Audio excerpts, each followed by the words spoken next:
वृद्धि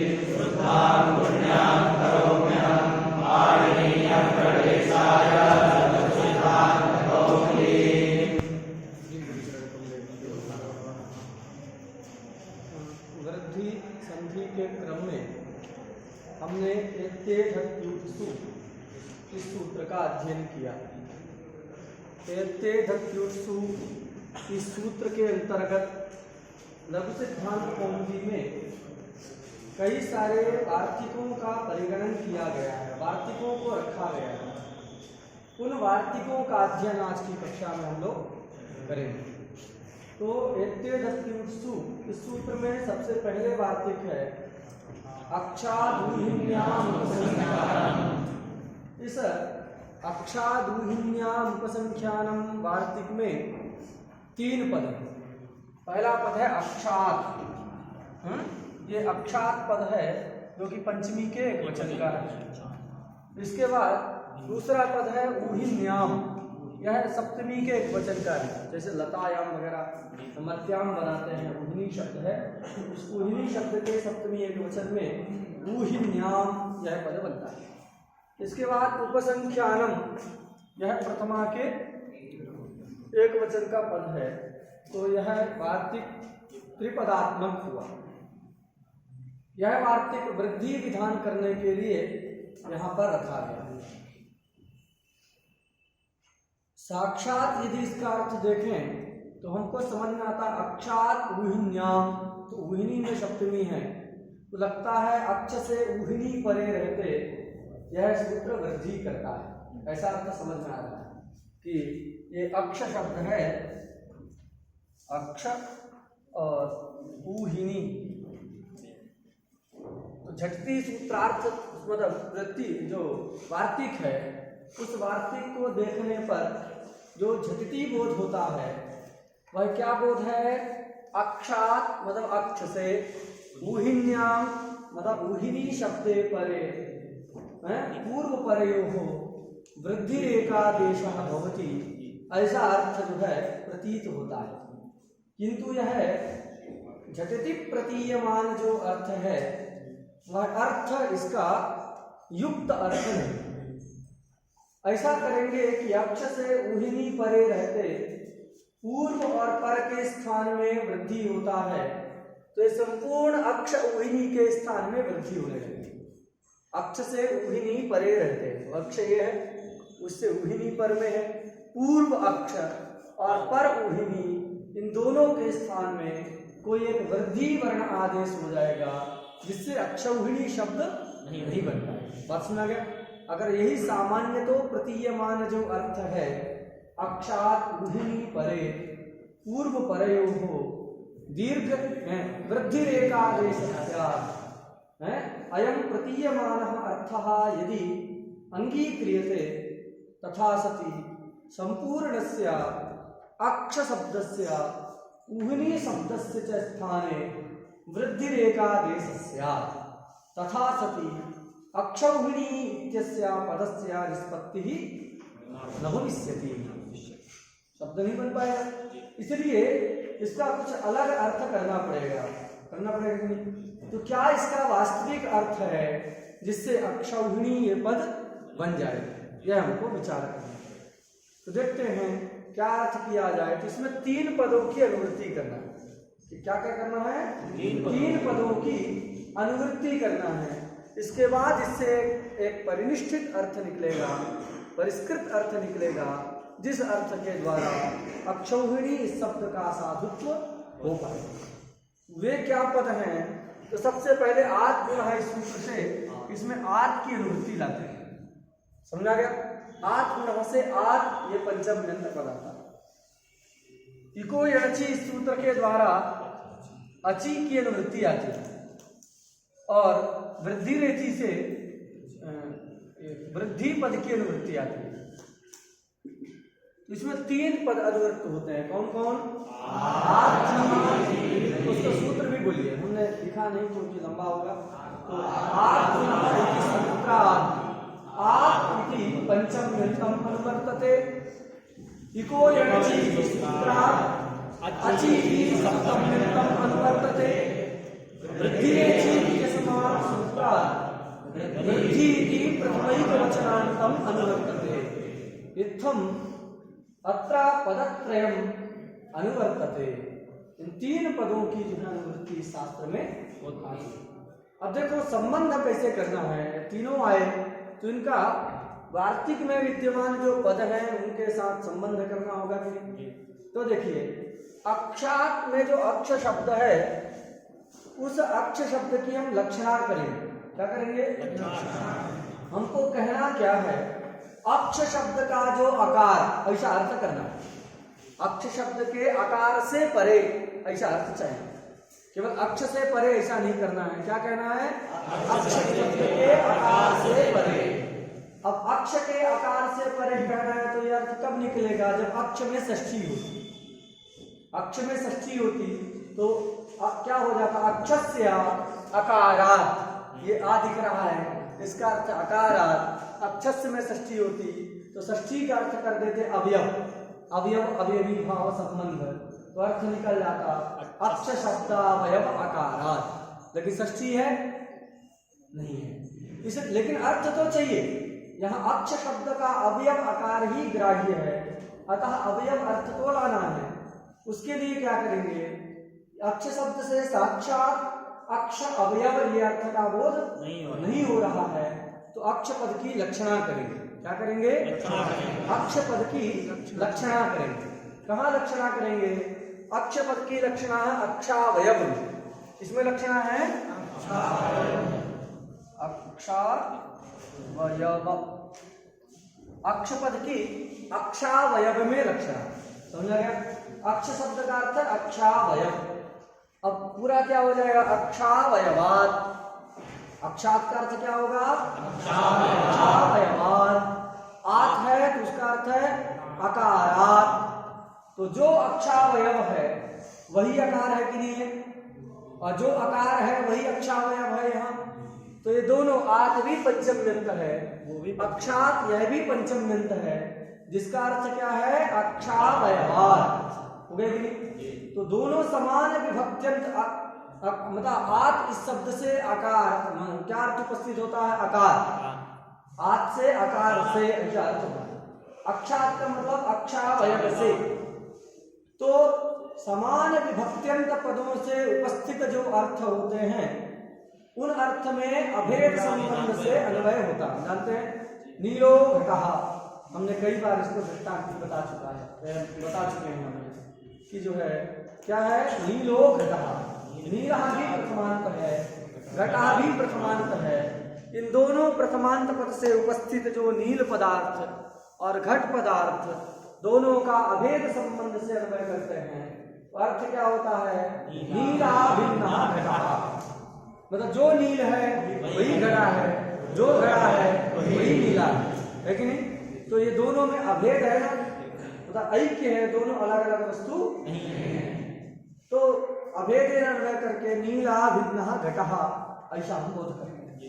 यहाँ पर भी ऐसे ही स्थिति, आत भी पंचम्यंत, अक्षात भी पंचम्यंत। उन दोनों पंचम्यंत पदों से उपस्थित जो अर्थ होगा, समान विभक्त्यंत, तो ये दोनों समान विभक्त्यंत पद हैं। इन पदों से उपस्थित जो अर्थ होगा उस अर्थ का किस संबंध से अन्वय करेंगे? अभेद संबंध से अन्वय करेंगे। तो दोनों में अभेद रहेगा, कोई अंतर नहीं रहेगा। तो अक्षावयव ये उसका अर्थ है, और आत का मतलब है आकार। दोनों में अभेद करेंगे तो अक्षावयवा भिन्न जो आकार, अक्षावयवा भिन्न जो आकार, ऐसा अर्थ हो जाए। अक्षाभिन्न जो आकार, मतलब अक्षावयवा भिन्न जो आकार, ऐसा अर्थ है। ये इतने अंश का हो गया। अक्षात और आत का अर्थ हो गया अक्षावयवा भिन्न आकार, मतलब अक्ष शब्द का अवयव जो आकार। क्लियर हो गया? उस आकार से ऊहिन्याम, ये अब ऊहिन्याम का मतलब क्या है? तो ऊहिनी शब्द में विद्यमान जो अच, ये अची का संबंध ऊहिनी के साथ, ऊहिनी सप्तमी का रूप है। ऊहिन्याम अचि, मतलब ऊहिनी शब्दे विद्यमान यो अच, ऊहिनी शब्द में विद्यमान जो अच, उस अच के परे रहते पूर्व और पर के स्थान में बदली का आदेश होता है। क्या करेंगे, अर्थ क्या निकला, अक्षावयव जो आकार, उस आकार से, अक्ष से परे नहीं करना है, नहीं तो संपूर्ण के स्थान में होने लगे। क्या अर्थ करना है, अक्षावयव जो आकार, उस आकार से ऊहिनी शब्द में विद्यमान जो आकार अच, ऊहिनी शब्द में विद्यमान जो अच उसके परे रहते।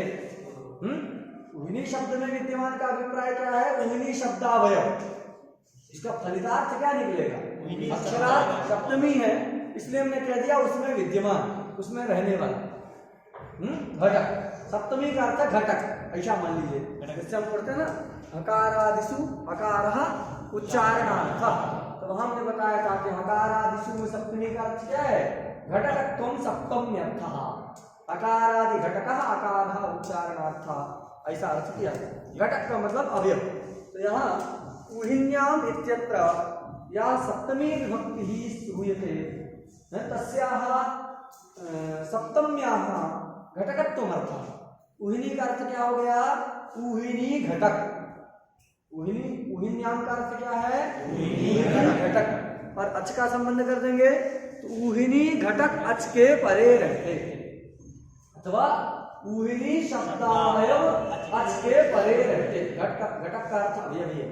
तो अब क्या अर्थ बना, अक्ष शब्दावयव आकार से ऊहिनी शब्दावयव अच परे रहते, पूर्व और पर के स्थान, पूर्व प्रयोग का अधिकार यहाँ चला आ रहा है, एक पूर्व प्रयोग का अधिकार है, तो पूर्व प्रयोग आएगा और एकहा का संबंध वृद्धि के साथ हो जाएगा, तो वृद्धि पर स्यात् इस क्रियावाचक पद का अध्यार करेंगे। क्या अर्थ बनेगा, अक्ष शब्दावयव आकारात् ऊहिनी शब्दावयव अचि परे, ऊहिनी शब्दावयवाचि परे पूर्व परयोः अचोः, पूर्व और पर क्या है, अचि है, तो पूर्व परयोः अचोः स्थाने वृद्धि एकादेश स्यात्। अर्थ सबको समझ में आ गया, एक बार सब बोलिए क्या अर्थ बना,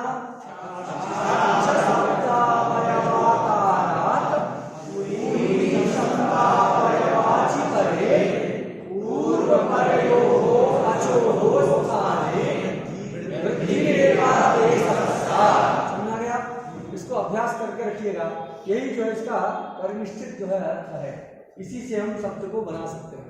हिंदी में एक बार और हम बता देते हैं, अक्ष शब्दावयव जो अवर्ण, उस अवर्ण से ऊहिनी शब्दावयव अच के परे रहते, पूर्व और पर में जो अच हैं, उन दोनों अचों के स्थान में वृद्धि एकादेश होता है। यह जो इस वार्तिक का अर्थ क्लियर हो गया। अक्ष शब्द से ऊहिनी शब्द परे रहते, पूर्व पर के स्थान में वृद्धि होता है, ऐसा अर्थ नहीं करना है। बात सुना गया, ऐसा अर्थ नहीं करना है, नहीं तो संपूर्ण इस अक्ष ऊहिनी के स्थान में ही कोई वृद्धि आ जाए। अब आ आएगा तो फिर आ ही बनेगा, एक ही रह जाएगा ना, पूरे शब्द के स्थान में एक ही आदेश होने लगेगा, जिससे कि अनिष्ट हो जाएगा, अक्ष ऊहिनी शब्द नहीं बन पाएगा। लेकिन जब हमने ऐसा आत और एक अची की अनुवृत्ति करके जब अर्थ कर दिया कि अक्ष शब्दावयवात्, अक्ष शब्दावयव अकारात् ऊहिनी शब्दावयवे अचि परे, ऊहिनी शब्दावयवे अचि परे पूर्व परयोः अचोः स्थाने वृद्धि एकादेश स्यात्, ऐसा अर्थ कर देंगे तो कोई दिक्कत नहीं आएगी। देखिए अब हम इसको लक्ष्य में घटाते हैं। अर्थ समझ में आ गए हैं, पहले हम क्रम से देखते हैं जितने सूत्र पढ़े हैं और किसी की प्राप्ति है कि नहीं। ये हम बार बार इसलिए करते हैं क्योंकि आपको सभी सूत्रों का विषय एकदम बुद्धि में बैठ जाए कि कौन सूत्र कब काम करता है, तो कभी भूले नहीं। तो देखिए सबसे पहले सूत्र पढ़ा था हमने, उसकी प्राप्ति है नहीं है, अरे दिख रहा है नहीं प्राप्त है। क्यों, ये एक तो है, उकार एक तो है, लेकिन वो क्या नहीं है, इस इकार रूपी अच से अव्यवहित पूर्व में नहीं। समझा गया, बीच में व्यवधान, इस आकार से अव्यवहित है लेकिन पूर्व में नहीं है, पर में, तो इकोणची की प्राप्ति नहीं है। इकोणची कहाँ यण करता है? जहां अच से अव्यवहित पूर्व में इक मिलता है वहीं पर वह वृद्धि यणादेश करता है। यहाँ पर इक तो कई सारे हैं लेकिन कोई भी, ये तीनों यहाँ इक है, उ भी है, ई भी है, फिर दीर्घ ई भी है, तीनों इक है, लेकिन कोई भी इक क्या है? अच से अव्यवहित पूर्व में नहीं। और जहां अव्यवहित है इस अच से, वहां पर जो पूर्व में नहीं है, पर में है। बाकी तीनों ये सब जो दिख रहे हैं ये सब व्यवहित ही हैं, कहीं हा का व्यवधान है, कहीं ना का व्यवधान है, इसलिए अच से अव्यवहित पूर्व में इक ना होने से इकोणची की प्राप्ति। दूसरा सूत्र हमने क्या पढ़ा? एचो यवा यावः। ये सूत्र की प्राप्ति है नहीं है। क्यों? क्योंकि उद्देश्य ही नहीं, अच तो है, हमको अच से अव्यवहित पूर्व में एच चाहिए, ये एच इसमें कहीं पर दिख ही नहीं रहा, अतः एचो यवा यावः की प्राप्ति, मानतो ही प्रत्यय की भी प्राप्ति नहीं होगी। आठ गुणः सूत्र की प्राप्ति है कि नहीं है? है। क्यों? अच हो गया उकार, उससे पूर्व में, अव्यवहित पूर्व में अवर्ण है कि नहीं है? अक्ष शब्दावयव,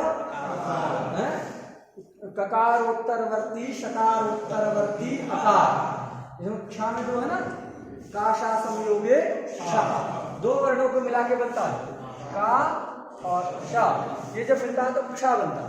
तो यहाँ अक्ष शब्दावयव ककारोत्तरवर्ती शकारोत्तरवर्ती जो आकार है, उस आकार से उहिनी शब्दावयव अच पर में है, अतः आद गुणः इस सूत्र के द्वारा यहाँ पूर्व और पर, अकार और उकार, इन दोनों के स्थान में गुण एकादेश प्राप्त हुआ। उस गुण को रोकने के लिए सूत्र आया। कौन?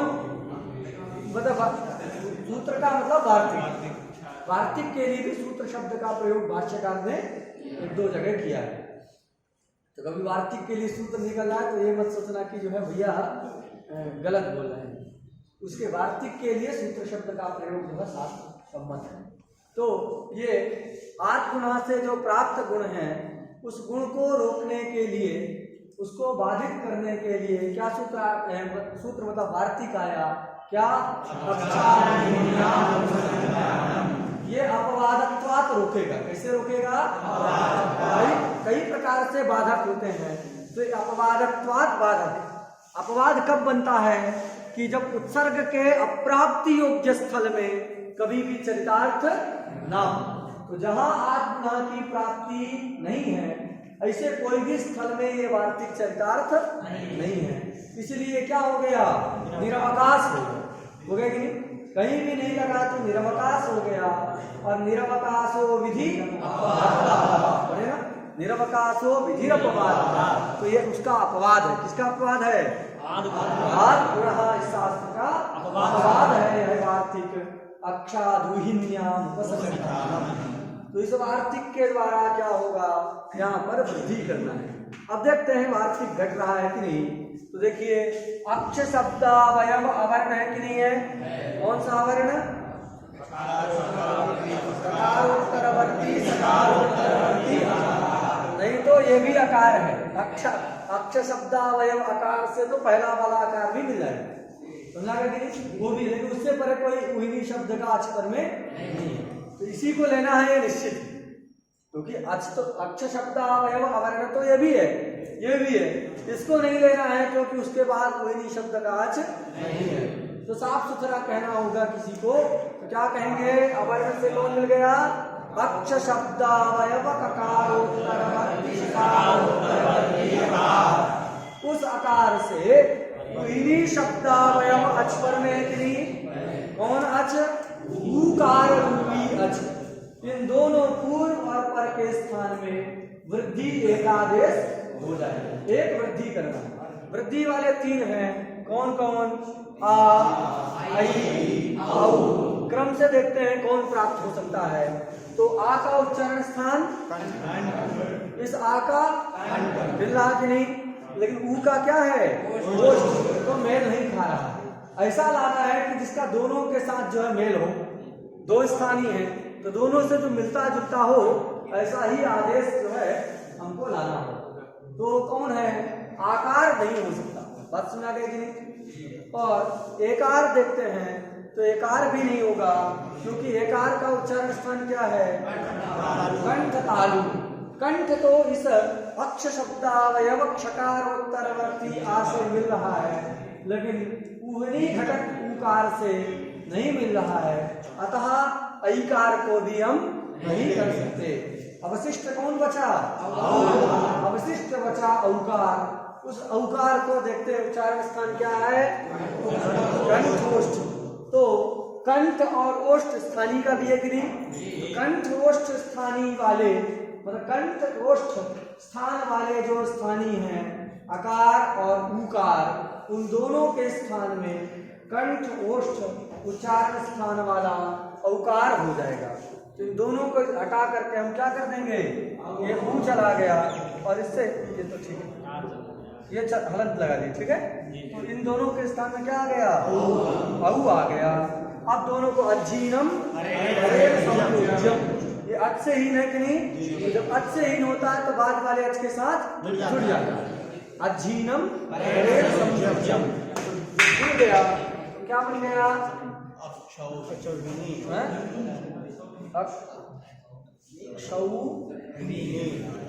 क्या बन गया? अक्षौहिणी ये शब्द बन गया। अब ये अक्षौहिणी जो शब्द है, क्या बोलिए? अक्षौहिणी जो शब्द है, यह शब्द सेना विशेष को बताता है, सेना की एक संख्या विशेष को बताता है। तो संख्या का ये नाम हो गया कि नहीं? एक सेना का समूह है, उस सेना विशेष को ये बताता है, सेना के समूह विशेष को बताता है। तो अर्थात उस समूह विशेष का क्या हो गया? नाम। क्या हो गया? नाम मतलब संज्ञा। तो ये संज्ञा शब्द है, और संज्ञा शब्द में एक सूत्र है पूर्व पदार्थ संज्ञायामगः। क्या सूत्र है? पूर्व पदार्थ संज्ञायामगः। यहाँ समास हुआ है, जो संधि हमने किया ना, यहाँ समास हुआ है। तो अक्षः मतलब अक्ष है ना, अक्षः ऊहिनी यस्य, अथवा ऊह मतलब ऊह शब्द है, ऊह मतलब समूह, ऊह का मतलब समूह, अक्ष मतलब ये ऊह का मतलब है समूह। और समूह अस्ति अस्याः असौ ऊहिनी, ऊहा मतलब समूह। ऐसा हमने विग्रह बताना हम भूल गए। ऊह शब्द का अर्थ क्या है? समूह। और समूह जिसका हो उसको क्या कहेंगे? ऊहिनी प्रत्यय हो गया।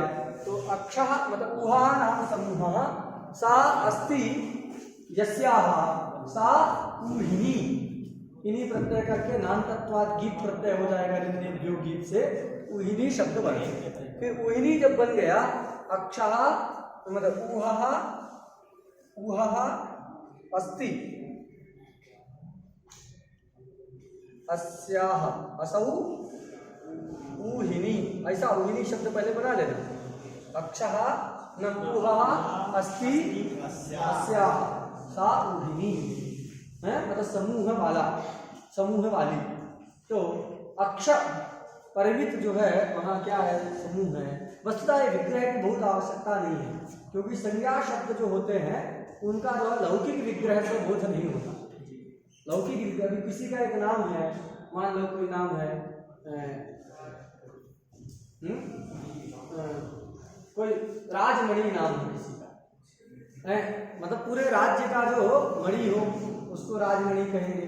अथवा और कोई शब्द ले लीजिए, किसी का नाम उपेंद्र है, उपेंद्र नाम। अब उपेंद्र नाम है तो क्या होगा? अब उसका करेंगे उपगतम इंद्रम, इंद्रम उपगतः, ऐसा समास किया जाए, इंद्रम उपगतः, तो ये उसमें घटेगा? नहीं घटेगा। तो इंद्र का जो छोटा भाई है उसी में घटेगा। तो इसलिए सिद्धांत है कि जो संज्ञा शब्द होते हैं उन संज्ञा शब्दों का क्या होता है? विग्रह वगैरह नहीं होता। वो जो है रूढ़ शब्द होते हैं, ये सिद्धांत है। जो सब रूढ़ शब्द होते हैं उनका जो है विग्रह इत्यादि नहीं होता। बात सुना गई कि नहीं? इसलिए लेकिन ऐसा जो है टीकाकारों ने लिखा है ये इस प्रकार बनता है। तो ये समास है, लेकिन इसका कोई लौकिक विग्रह ठीक से नहीं होगा, क्योंकि इस विग्रह के द्वारा नाम का बोध नहीं होगा। इंद्रम उपगतः ऐसा करेंगे तो उस व्यक्ति विशेष का बोध हो पाएगा? नहीं हो पाएगा। बात सुना कि किसी का नाम धनपति है, तो धनपति नाम तो कुबेर का है, तो धना नाम पति वस्तुता है, इसलिए धनपति। अब किसी व्यक्ति का नाम धनपति है तो धना नाम पति कहेंगे, और रोड में घूम रहा है 5-5 रुपये मांगते हुए, तो कैसे उसका नाम हो पाएगा?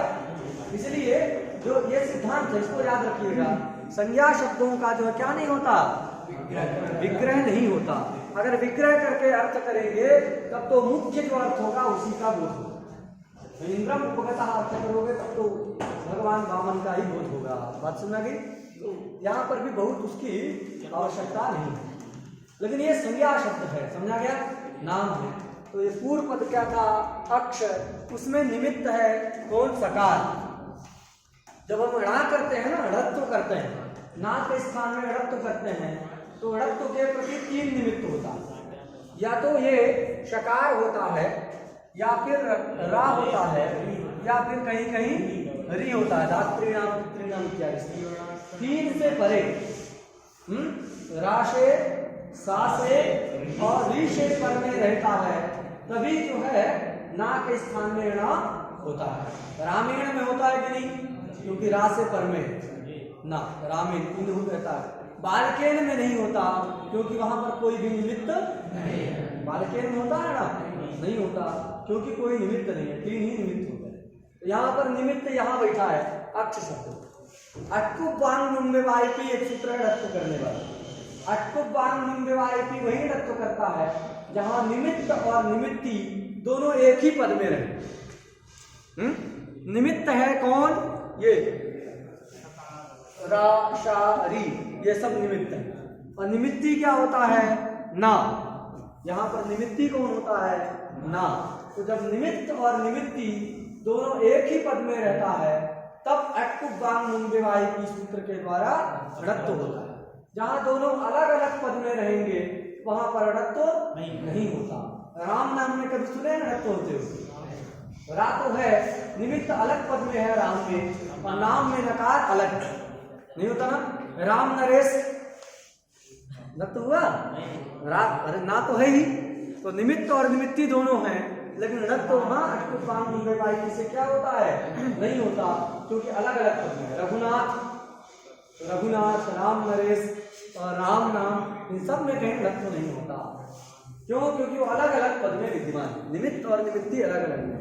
तो णत्व कहाँ करता है, सामान्य नियम है कि कहाँ णत्व होता है, कि समान पद में। कहाँ होता है, समान पद में। दोनों निमित्त और निमित्ती जब समान पद में अर्थात एक पद में रहेंगे तभी जो है णत्व अटकुबांग नुम्बेवाई की सूत्र के द्वारा अटादी के विधान में होता है। ये वहां पर विस्तार से बताया गया। तो यहाँ प्राप्त नहीं था, क्योंकि अक्ष दूसरा पद है, उन्हीं भिन्न पद है, प्राप्त नहीं है ना। तो यहाँ विशेष एक सूत्र बनाया गया, पूर्व पदा संज्ञायामः। क्या सूत्र बनाया गया, पूर्व पदा संज्ञायामः। निमित्त पूर्व पद में बैठा हो, निमित्ती उत्तर पद में बैठा हो, तो भी इस सूत्र के द्वारा क्या हो जाता है, णत्व हो जाता है। अटकुबांग नुम्बेवाई से प्राप्त नहीं था। यहाँ पर इस ना को, निमित्त यहाँ है क्षा में, और निमित्ती ये उहिनी में है, तो भिन्न भिन्न पद में है, फिर भी पूर्व पदार्थ संज्ञायामः इस शास्त्र के द्वारा णत्व यहाँ हो जाता है। तो क्या बन गया, अक्षौहिणी। इस ना को णा हो गया तो अक्षौहिणी। बात सुना गया। अक्षौहिणी ये सेना विशेष की संज्ञा है। तो टिप्पण में दिया होगा कि कितनी सेना जब रहेगी, इतने हजार जो है मतलब पैदल चलने वाले हों, इतने घोड़े में हों, उतने हाथी में हों, तो दिखाना हम बताते हैं। अरे उसमें ये देखिए, सब लोग अपनी पुस्तक में देख लीजिएगा। ये गीता प्रेस वाली जो पुस्तक है उसमें बताया है, ये अल्लाह मत करिए। गीता प्रेस वाली पुस्तक में आप अक्षौहिणी 13 नंबर में देखिए, नीचे टिप्पण, तो 13 नंबर वाले टिप्पण में अक्षौहिणी सेना के बारे में बता रहा है।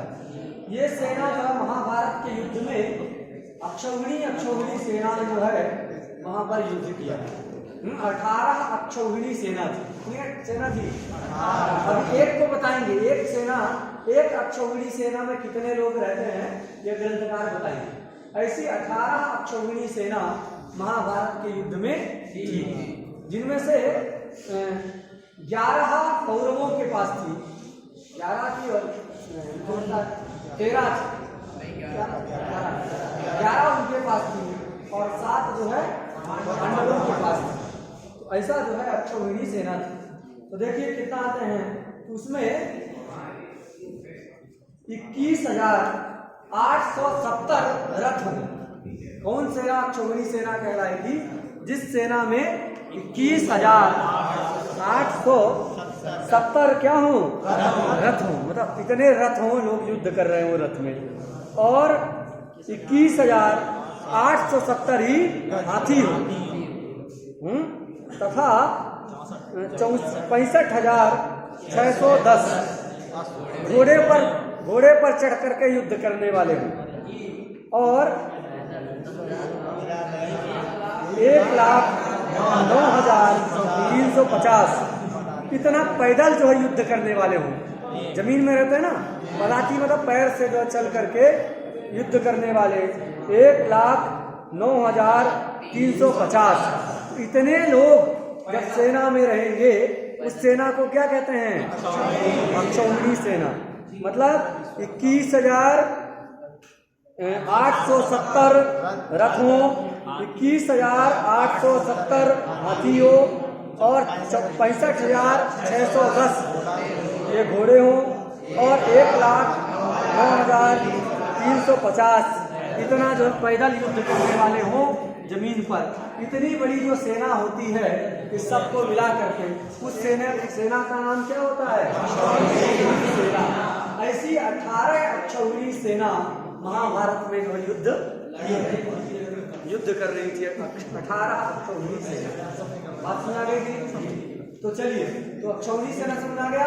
ये जो सेना विशेष, इतनी जो सेना है, इतनी संख्या वाली जो सेना है, उस सेना का ये नाम है, क्या नाम है?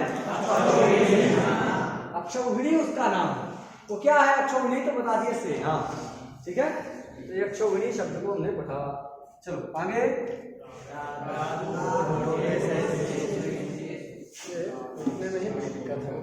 अब एक दूसरा वार्तिक आ रहा है। क्या वार्तिक आया? राजू होठो सही से, ये वार्तिक आ रहा है।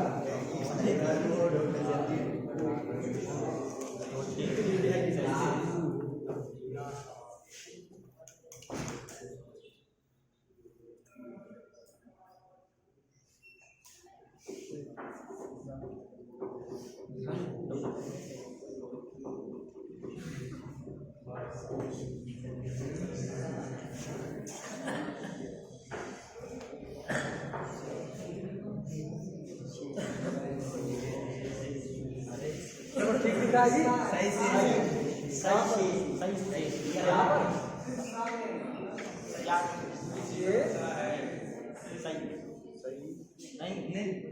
से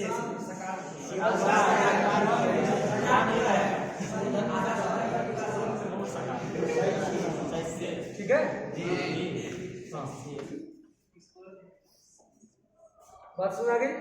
राजू होठो ढे सही से, ये जो है वार्तिक। अब ये वार्तिक भी वृद्धि विधान के लिए आ रहा है। इसलिए आ रहा है वृद्धि करने के लिए यह जो वार्तिक उपस्थित हुआ है। अब इसमें भी देखिए 2 पद है। कितने पद हैं? 2 पद है। पहला है प्रात। क्या पद है? प्रात। यह पंचमी के एक वचन का रूप है। फिर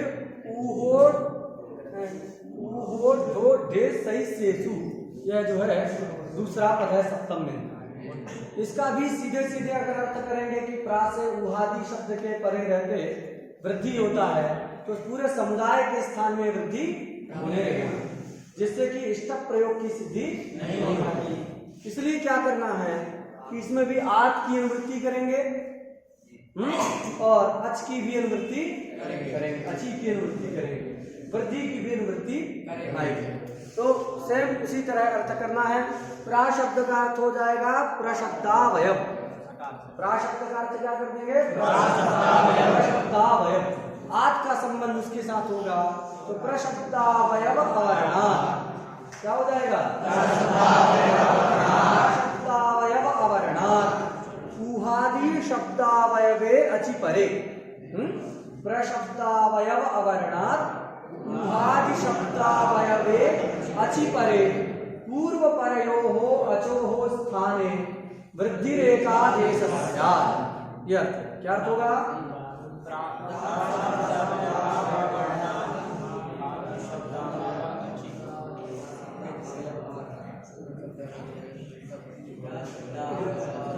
प्रशब्दावयव अवर्ण से ऊहादि शब्दावयव अच के परे रहते पूर्व और पर के स्थान में वृद्धि रेखा देश होता है। यह इस वार्तिक का अर्थ। तो देखिए उदाहरण हम लोग देखते हैं। अर्थ में कोई दिक्कत नहीं ना, एक जगह समझ गए हैं, पूरा ऐसा ही अर्थ करना है। तो देखिए यहाँ पर प्रा इस अवस्था में इकोएणसी की प्राप्ति नहीं है क्योंकि अव्यवहित पूर्व में एक नहीं। जहाँ अव्यवहित है वहाँ पूर्व में नहीं है, जहाँ पूर्व में है ये इस आ से तो वहाँ पर जो है अव्यवहित नहीं है, इसलिए इकोएणसी की प्राप्ति नहीं है। आत्म और इसके बाद एचो जब आया की प्राप्ति नहीं है क्योंकि कोई भी एच वर्ण नहीं है। आत्मना की प्राप्ति यहाँ पर है लेकिन आत्मना की प्राप्ति रहेगी क्योंकि अच हो गया उकार, उस उकार के परे रहते उससे अव्यवहित पूर्व में जो प्राशब्दावयव अवर्ण है उन दोनों के स्थान में आत्मना सूत्र से गुण की प्राप्ति रहेगी। उस गुण को रोकने के लिए उस गुण का अपवाद है यह वार्तिक। यहाँ पर क्या हो जाएगा? इस वार्तिक से वृद्धि कर जाएंगे। देखो प्राशब्दावयव अकार क्या हो गया? प्राशब्दावयव पकारोत्तरवर्ती रेखोत्तरवर्ती अवर्ण ये हो गया। प्रशब्दावयव पकारोत्तरवर्ती रेखोत्तरवर्ती अकार, उस अकार से ऊह शब्दावयव अच पर में नहीं, उकार पर में है, अतः पूर्व और पर के स्थान में क्या हो जाएगा? रेखादेश हो जाएगा। तो ऊह का अर्थ होता है तर्क। ऊह शब्द का अर्थ अभी पहले शब्द बना लीजिए प्रा ऊह ये स्थिति। अब कौन होगा वृद्धि? तो दोनों के स्थान में औ ही वृद्धि करेंगे क्योंकि ऊ का उच्चारण स्थान क्या है? गोष्ठ है और किसी को करेंगे तो उसके साथ साम्यता नहीं मिलती। अतः दोनों के स्थान में हम औ कर देंगे तो ये प्रा प्रा औ हा मिला देंगे तो प्रौहा बनेगा कि नहीं? प्रौहा ये बन जाएगा। तो प्रकृष्टः ऊहा ऐसा यहाँ समास हुआ, समास मान करके संविदा कार्य हुआ है। इसका प्रौहा का विग्रह क्या है? प्रकृष्टः ऊहा। ऊह शब्द का अर्थ तर्क। तो एकदम उत्कृष्ट युक्ति, कोई विचार कर रहे थे और एकदम ऐसे युक्ति प्रस्तुत कर दे, ऐसा तर्क दे दे कि उस तर्क का फिर कोई काट्य ना हो, एकदम उत्कृष्ट जो है तर्क हो, उसको क्या कहेंगे? प्रौहा। प्रकृष्टः ऊह वितर्के धातु है, ऊह वितर्के धातु है, उसी से ऊहा शब्द बनता है। गैर प्रत्यय करने में ऊहा बनेगा ऊह वितर्के से। तो प्रकृष्टः ऊहः इति प्रौहा। प्रौहायाम उत्कृष्ट तर्क, सबसे उत्तम जो तर्क है उसको क्या कहा जाता है? प्रौहा कहा जाता है। तो यहाँ पर भी वृद्धि हमने लिया। इसके बाद दूसरा उदाहरण क्या है?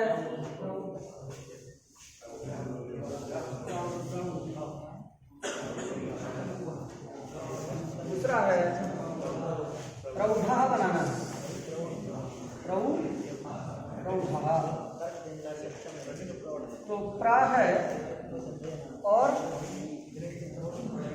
ऊढ़ा ये स्थिति रहती है। प्रा ऊढ़ा तो प्रा ऊढ़ा यहाँ पर भी प्रा शब्दावयव पकारोत्तरवर्ती रेखोत्तरवर्ती अवर्ण है प्राप्ति पूर्व की तरह समझ लें, केवल गुण की प्राप्ति है, उस गुण को बाध करके प्राशब्दावयव पकारोत्तरवर्ती रेफोत्तरवर्ती जो अवर्ण है, उस अवर्ण से ऊढ़ शब्दावयव जो उकार रूपी अच, उसके परे रहते पूर्व और पर दोनों अचों के स्थान में क्या हो जाएगा, वृद्धि एकादेश होगा। तो यहाँ दोनों के स्थान में वृद्धि औ कर देंगे तो क्या बन जाएगा, र औ और धा मिला देंगे तो प्रौढ़, प्रौढ़, और फिर रुद्र विसर्ग कर दिए तो प्रौढ़ा प्रयोग बन जाएगा। समझ गया? प्रौढ़ मतलब क्या, हम कहते हैं प्रौढ़ है तो बड़ा हो गया है, नहीं कहते प्रौढ़ा। चलिए इसके बाद क्या शब्द है, प्रौढ़ी। तो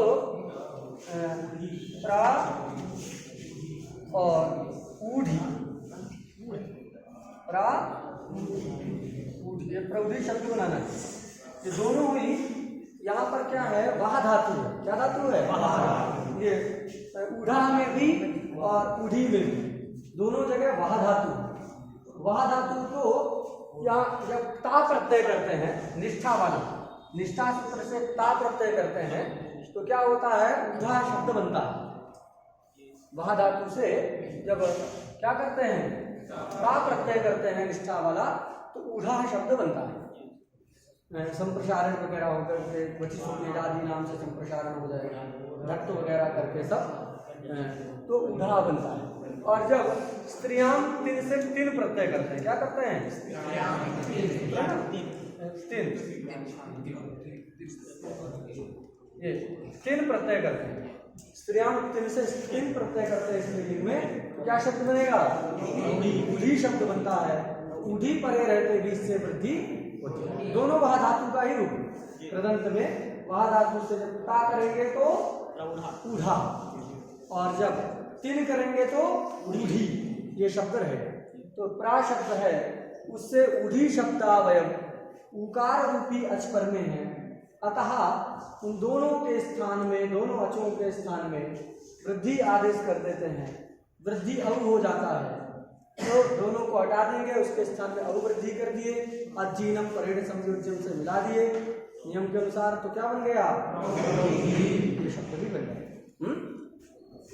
दोनों के अर्थ में कोई अंतर नहीं है, केवल लिंग अलग अलग है। संपूर्ण से एक प्रकल्प चलता रहा उस समय ऑनलाइन, शास्त्र प्रौढ़ी, विद्वान लोग पढ़ाते रहे ऑनलाइन, जब कोरोना के समय में, शास्त्र प्रौढ़ी करके प्रकल्प चलाया गया। उसमें बड़े बड़े शास्त्रों का मतलब सबसे कर मनोरमा पूरा नहीं चला, कुछ कुछ दिन ही चला, लेकिन शुरुआत हुआ था कि उसमें सब बड़े बड़े विद्वान जो वहाँ थे सब लोग उसमें शास्त्र प्रौढ़ी, यूट्यूब में पढ़ा है बहुत सारा, उसमें जो है प्रौढ़ी, ये जो है प्रौढ़ी शब्द है हम लोगों ने पढ़ा।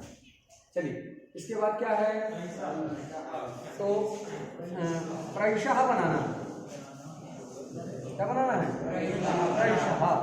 इसका प्रैषः का विच्छेद है प्रा एषः, क्या है, प्रा एषः, ऐसा जो इसका विच्छेद करेंगे। तो प्रा एषः, ये एषः कैसे बनता है जी, तो इस धातु है, क्या धातु है, इस इच्छायाम, इस इच्छायाम, इस इच्छायाम धातु से क्या करते हैं, और भी कई सारी धातु इस अर्थ में, उनसे भी करेंगे तो ये सही बनेगा। लेकिन अभी हम एक ले लेते हैं, क्या धातु है, इस धातु, तो इस इच्छायाम ये धातु है, इस धातु से घय प्रत्यय करते हैं, क्या करते हैं, इससे ये घय प्रत्यय की, घय में यहाँ की गकार की लसक को तद्धिते से संज्ञा हो गई, यहाँ की हलंत्यम से, तो बचता है आ, तो इस और आ, ये स्थिति रहती है, इस आ। अब ये इस में देखिए इकार जो है लघु है कि नहीं है, रस्वम लघु के अनुसार जो है लघु है, और नित प्रत्यय पर में है, अतः उगंत लघुपधस्य, इस सूत्र के द्वारा आर्धातुक प्रत्यय के परे रहते उगंत लघुपधस्य जा के द्वारा ईकार को गुण हो जाता है, ई को गुण होके क्या होता है, ए, तो क्या बन जाता है, रूप एश, ये घय प्रत्यांत एश। और इसी इस धातु से अगर हम णेत प्रत्यय कर दें, क्या कर दें, रिहल और रक्त हलंत है ना, इस धातु सकार है तो हल है अंत में, हलंत धातु होने से क्या हो जाएगा, रिहल और रक्त से जब रक्त किए तो ये दोनों की संज्ञाओं के लोप हो जाएगा, या बचेगा, इस या। अब यहाँ पर भी ये या जो दिख रहा है आर्ध धातुक है, तो पुगंत लघु पदस्य के द्वारा गुण कर देंगे इस लघुभूत इकार को, तो गुण होके क्या हो गया, ए हो गया, तो ए स्या। दोनों ही एक ही धातु से बना, समझा, लेकिन प्रत्यय में अंतर। एषः जो दिया है उसमें कौन प्रत्यय है, उसमें घय प्रत्यय है, और एस्यः जो दिया है उसमें ण्यत् प्रत्यय। तो दो शब्द जो हैं प्रा से एस परे रहते, इस वार्तिक के द्वारा क्या हो जाएगा, वृद्धि आदेश होता है। अब यहाँ देखो किसकी प्राप्ति है, तो यहाँ आठ गुणा से पहले गुण प्राप्त है कि नहीं, अन्य की प्राप्ति नहीं रहेगी, लेकिन आठ गुणा से गुण प्राप्त है। उस आठ गुणा से प्राप्त गुण को कौन रोकेगा,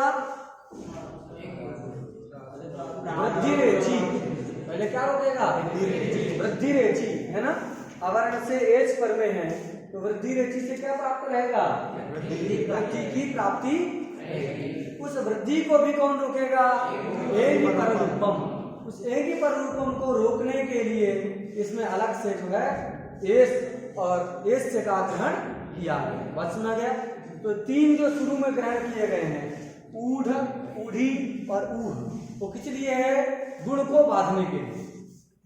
शुरू वाले जो तीन का ग्रहण है वह गुण को बांधने के लिए, उतने उसमें गुण का अपवाद है न्यायवाद, और बाकी जो अंश है एस और एस से वाला, यहाँ पर किसका अपवाद है, एक पर रूपम से जो पररूप प्राप्त होता है उसका इतने अंश में अपवाद होता है। तो यहाँ पर देखो पहले गुण प्राप्त है, उसको बाध करके वृद्धि रेचि से वृद्धि प्राप्त होगा, उसको बाध करके एनी पर रूपम से पररूप प्राप्त रहेगा, उसको बांधने के लिए वार्तिक बनाया गया। क्लियर हो गया। अच्छा, एत्य धत्युत्सु से यहाँ हो पाएगा कि नहीं हो पाएगा, एत्य धत्युत्सु से वृद्धि नहीं हो सकती एंगी पर रूपम को बाध करके, क्यों, एजादी नहीं है, हाँ, क्योंकि केवल एजादी नहीं चाहिए, एजादी धातु हो अथवा एजादी, ये एजादी तो है लेकिन ना तो इड़गतौ धातु है ना एडगतौ धातु है, ये तो इस धातु का रूप इससे बना है, इसलिए यहाँ प्रत्यय धत्युत्सु से नहीं हो सकता, तो अलग से एक वार्तिक बनाया गया, इस वार्तिक के द्वारा यहाँ पर वृद्धि हो जाएगा। प्रा से ये शब्दावयव क्या पर में है, एकार रूपी अस्परे रहते, पूर्व और पर के स्थान में वृद्धि हो गया। इन दो के स्थान में जब वृद्धि करेंगे तो क्या होगा, आई हो जाएगा। अब दोनों को हटा दो तो प्रा आई और सहा मिला देंगे तो ये उहादी शब्दावयव बताया था, ये शब्द है उहादी शब्दावयव अचपरे रहते हैं। उहादी में आदि शब्द से एस नहीं आएगा, ऊ शब्द पहले है ना, हम उहादी क्यों लगा दिए, आदि शब्द से सारे को लेना, पूरा बोलेंगे तो बड़ा लंबा होगा, इसलिए उहादी शब्द घटक अचपरे रहते। उहादी में ये एस आ गया कि नहीं आ गया, जितने गिनाए गए हैं सबको लेना है। उहादी से जो अर्थ में हमने उहादी का प्रयोग किया है, उस आदि शब्द से जितने वार्तिक में है उन सबका ग्रहण करना। तो ये एस भी ग्रहण है कि नहीं वार्तिक में है, तो तद घटक एकार रूपी अच के परे रहते इस वार्तिक के द्वारा पूर्व और पर के स्थान में वृद्धि हो जाएगी। वृद्धि कर दिए तो क्या बन गया, प्रैषहा, क्या बन गया, और जब एस से रहेगा तो प्रैष्यहा, कोई दिक्कत, दोनों बना लेंगे ना, तो ये प्रैषा भी पढ़ लिए, प्रैष्यहा भी पढ़ लिए, तो ये सारे प्रयोग इसके बन गए वार्तिक। इसको याद रखना, यह वार्तिक क्या है, तीन में शुरू वाले जो हैं कौन कौन, ऊह शब्द, ऊढ़ शब्द और ऊढ़ी शब्द, उतने अंश में गुण का बाधक, गुण का अपवाद, और बाकी अंश में एक ही पररूपम से प्राप्त जो पररूप है उस पररूप का अपवाद, उसको रोक करके है वृद्धि करना। क्लियर हो गया? इस वार्तिक को भी हम लोगों ने पढ़ा। अभी कितना समय हुआ? 12 बजे। चलो